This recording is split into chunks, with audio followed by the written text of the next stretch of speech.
Syria's government blamed rebel fighters when water facilities near Damascus were destroyed last December. But a United Nations independent commission says it was the Syrian Air Force that deliberately bombed Wadi Baradar's pumping stations.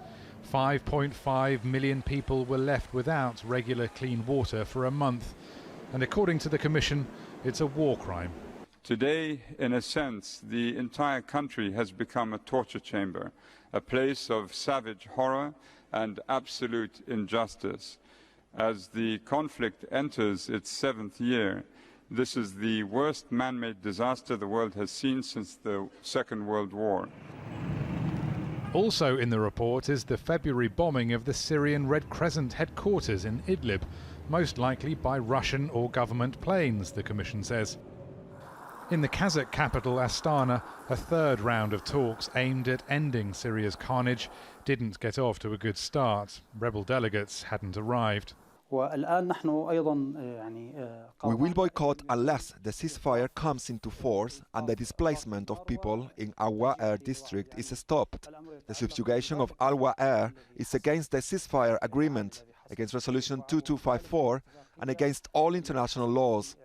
It is a war crime. Syrian government negotiator Bashar Jafari is blaming Turkey, an important backer of the opposition. And the Russians, promoters of the Astana talks, appear to have been taken by surprise. At the moment, we are looking into what suddenly happened to the position of the armed opposition. Yesterday, I spoke to my Turkish counterpart, Mevlut Çavuşoğlu. The Ministry of Defence are using their channels to get in touch with their colleagues in Turkey and with the armed opposition commanders directly. We have reason to believe that this was some sort of a misunderstanding. Those who have arrived are intending to push on. The hotel venue here in Astana is much quieter than it should be. With the no-show of the rebels, the guarantor countries, Russia, Iran, Turkey and of course the Syrian government delegation, well, they're meeting with each other, but in much more limited bilateral formats.